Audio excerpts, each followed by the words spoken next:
Hi hello നമസ്കാരം. പുതിയൊരു വീഡിയോയിലേക്ക് വീണ്ടും സ്വാഗതം. നിങ്ങൾ കോൺഫിഡൻ്റ് ആയ ഒരു വ്യക്തിയാണോ അതുമല്ലെങ്കിൽ ഇല്ലാത്ത ഒരു വ്യക്തിയാണോ? കോൺഫിഡൻസിൻ്റെ പ്രശ്നമുള്ള വ്യക്തിയാണ് നിങ്ങളെങ്കിൽ അത് നിങ്ങൾക്ക് തന്നെ സ്വയം പരിശോധിക്കാം.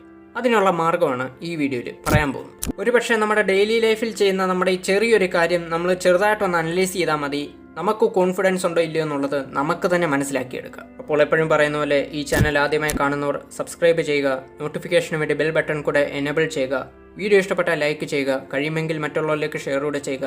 നിങ്ങൾക്ക് എന്തെങ്കിലും അഭിപ്രായമുണ്ടെങ്കിൽ താഴെ കമൻറ്റ് ബോക്സിലും അറിയിക്കുക. നമ്മുടെ കോൺഫിഡൻസ് അളക്കാനുള്ള ഏറ്റവും നല്ല മാർഗം നമ്മുടെ ഡിസിഷൻ മേക്കിംഗ് സ്കില്ല് പരിശോധിക്കുക എന്നുള്ളതാണ്. അതായത് ചെറിയ ചെറിയ കാര്യങ്ങൾക്ക് ഡിസിഷൻ എടുക്കുന്ന സമയത്ത് നമ്മൾ അതിനുവേണ്ടി ഒരുപാട് സമയം എടുക്കുന്നുണ്ടെങ്കിൽ, അതുപോലെ തന്നെ ആ ഡിസിഷൻ്റെ പേരിൽ നമ്മൾ ഒരുപാട് കൺഫ്യൂസ്ഡ് ആണെങ്കിൽ ശ്രദ്ധിക്കുക, നമുക്ക് കോൺഫിഡൻസിന് നല്ല രീതിയിൽ കുറവുണ്ട് എന്ന് തന്നെയാണ് അതിനർത്ഥം.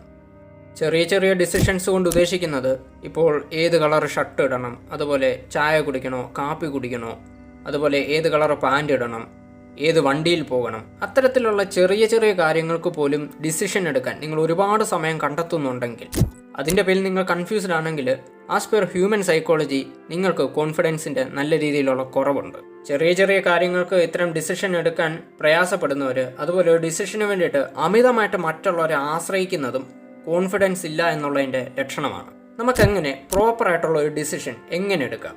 അത് എളുപ്പമാണ്.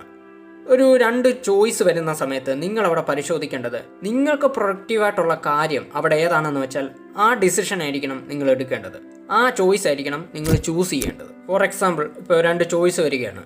രാവിലെ 11 മണി വരെ കിടന്നുറങ്ങുക, മറ്റൊന്ന് നിങ്ങൾ എണ്ണിട്ട് ജിമ്മിൽ പോയി വർക്കൗട്ട് ചെയ്യുക.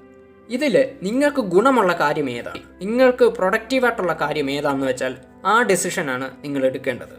2 ചോയ്സ് വരുമ്പോൾ ഇതിലേത് ചെയ്താൽ എനിക്ക് ഗുണമുണ്ടാകും, ആ ഡിസിഷൻ നിങ്ങൾ എടുക്കുക. സക്സസ് ആയിട്ടുള്ള ആളുകൾ ഇങ്ങനെയാണ് ഡിസിഷൻ എടുക്കുന്നത്. 2 ചോയ്സ് വരുമ്പോൾ അവർ ചിന്തിക്കും ഇതിൽ ഏതാണ് എനിക്ക് ഗുണമുള്ളത്, എന്നിട്ട് അവർക്ക് പ്രൊഡക്റ്റീവായിട്ടുള്ള ആ ഒരു ഡിസിഷൻ, ആ ഒരു ചോയ്സ് അവർ ചൂസ് ചെയ്യും. ഇത് അവരുടെ കോൺഫിഡൻസും ഡേ ബൈ ഡേ കൂട്ടിക്കൊണ്ടിരിക്കും. ഇനിയും കോൺഫിഡൻസ് ബൂസ്റ്റ് ചെയ്യാനുള്ള 2-3 വീഡിയോസ് ഈ ചാനലിൽ നേരത്തെ ചെയ്തിട്ടുണ്ട്. ഞാനത് മുകളിൽ ഐ ബട്ടണിൽ കൊടുത്തേക്കാം. അപ്പോൾ വീഡിയോയുടെ ജസ്റ്റ് വൈൻഡപ്പ് ചെയ്യുകയാണ്. മറ്റൊരു ടോപ്പിക്കായിട്ട് നമുക്ക് വീണ്ടും കാണാം. അതുവരെ ഗുഡ് ബൈ.